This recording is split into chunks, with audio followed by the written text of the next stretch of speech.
tell if I played for him, I'd end up hating soccer.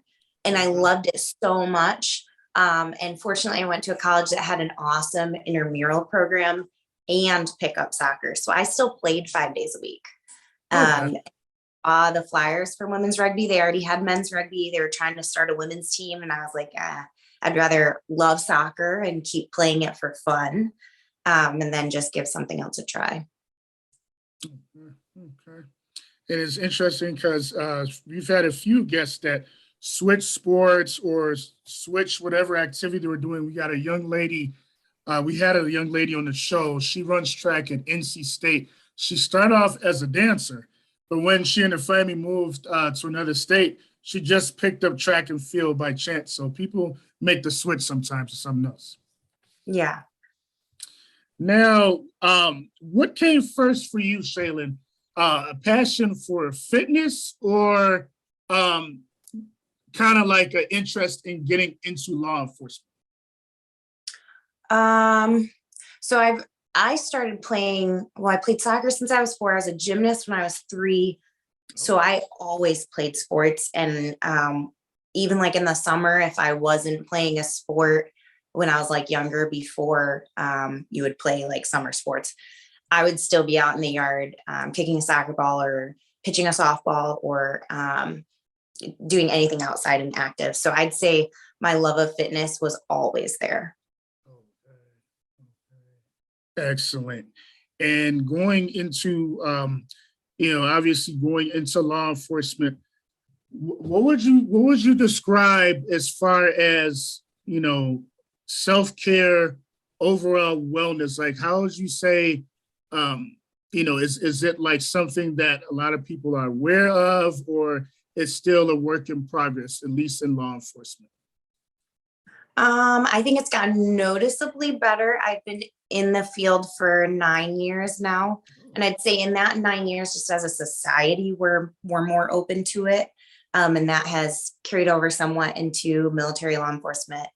But I think that field in particular, along with the military, is a little bit behind because it's male dominated, and egos tend to get in the way.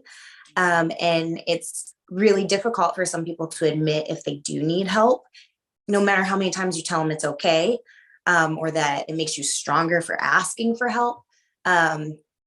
Some people are just stubborn, and I think it's a very type A personality career field. So pair that with male dominated, and there's some hard heads out there. So we're a little bit behind society, but there's been some improvement. Okay, so still a work in progress. I remember when I first got into Marine Corps basic training, we had like a 4th battalion where it was just all the ladies. And so I don't really remember any speeches, even after basic training, on self-care, wellness. That was kind of like a foreign language back then, and flash forward now, you've been in law enforcement. So you've been in law enforcement 9 years. I just joined the Denver Sheriff Department like a month ago. And fortunately, we've had like a couple trainings called Police One Academy. We had a couple of trainings on self-care and wellness. So it's definitely a work in progress. Yes, it is. Now, share with us a little bit about this law enforcement officer.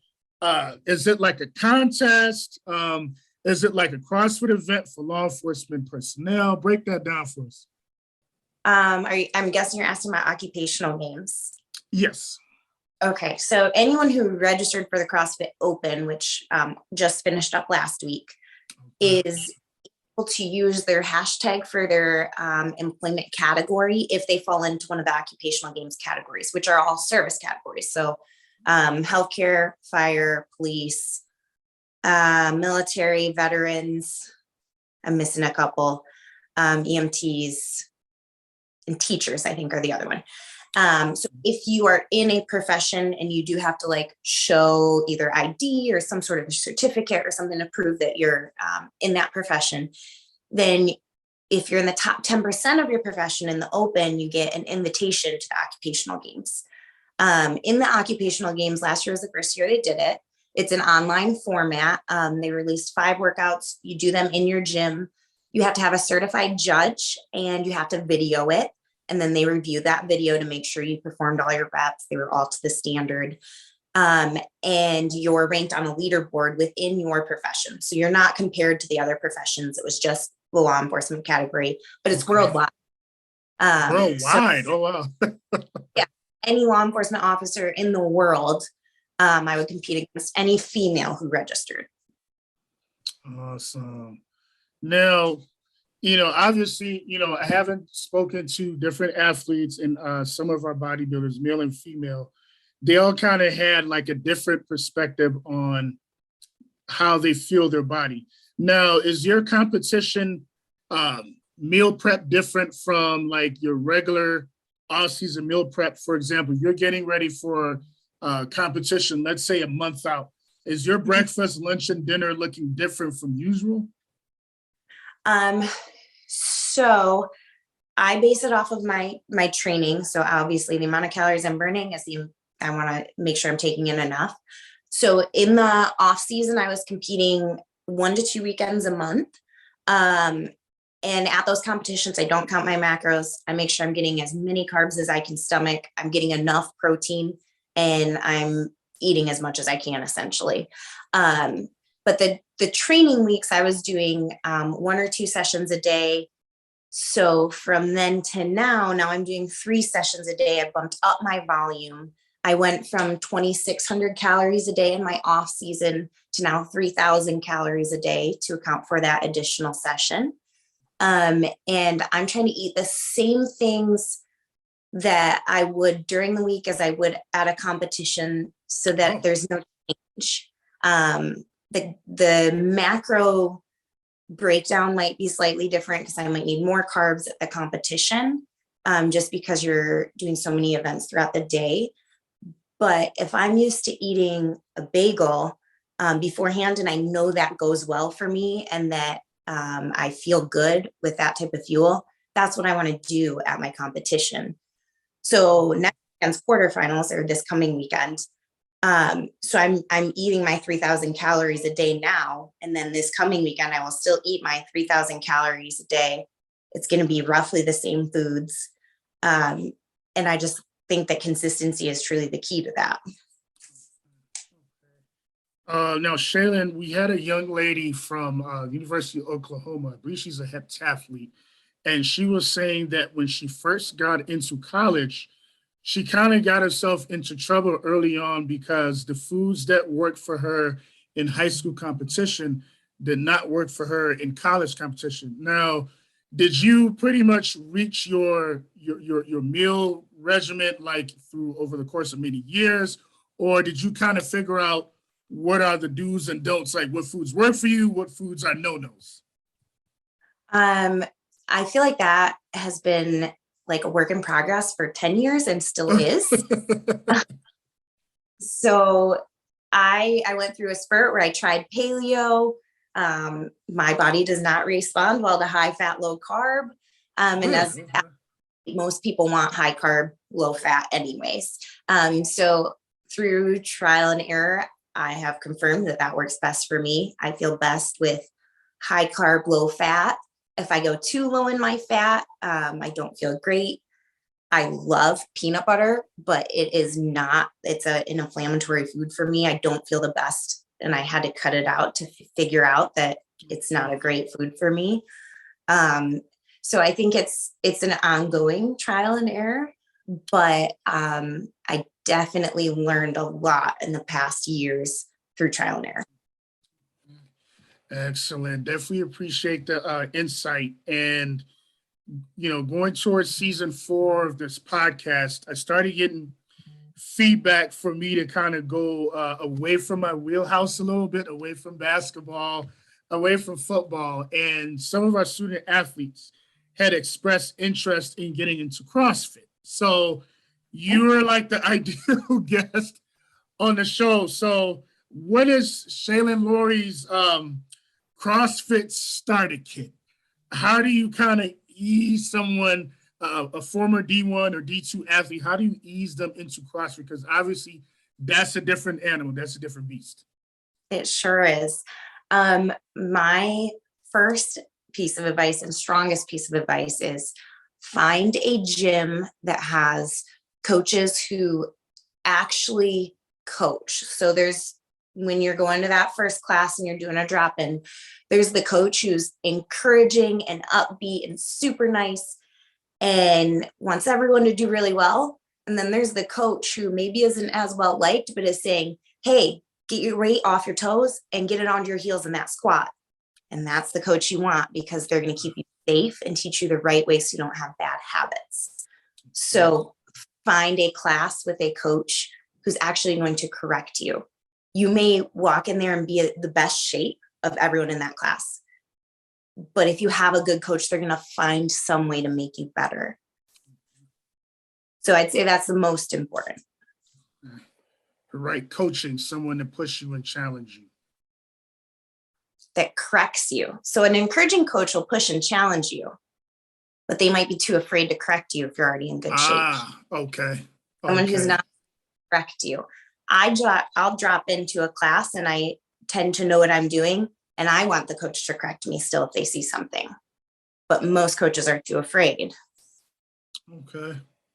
And overall, what would you say, with each guest that we have on, they share a day in their life, they share kind of like the highlights of whatever field they're in, but tell us a little bit about the sacrifices involved in the world of CrossFit.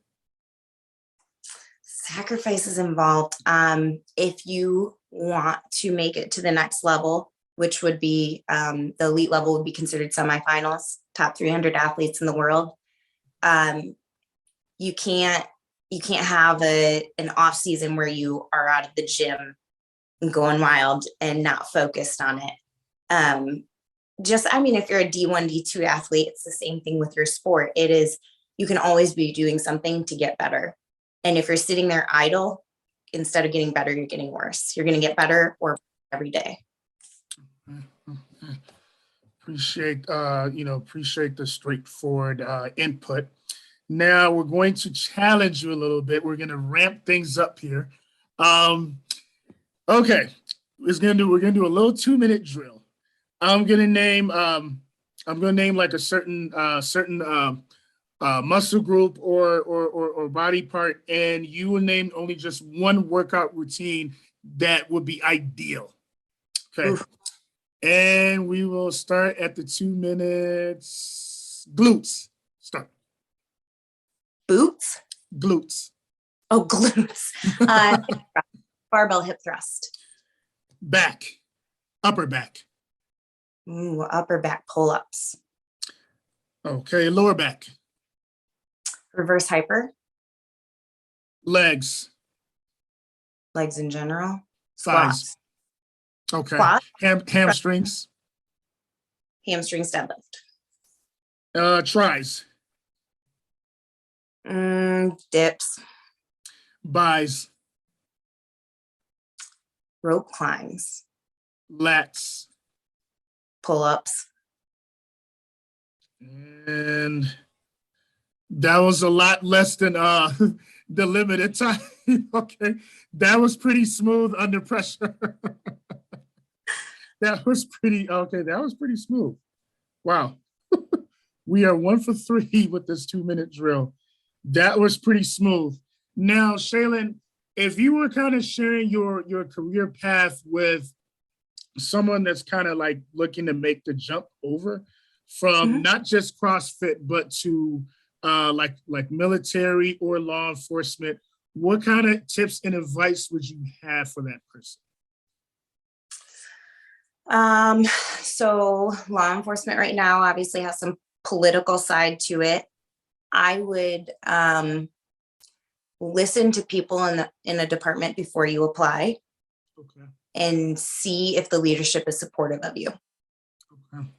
As far as the military, you don't really get to pick your unit, and your leadership's always changing. If you're going to go for it, you just got to go for it with that one, unfortunately. And last but not least, if you were coming up with a documentary or a movie about your life story thus far, what would be the title? Who would play you and why? Oh, That's my always the toughest group of questions. Oh, I don't know my actresses like at all.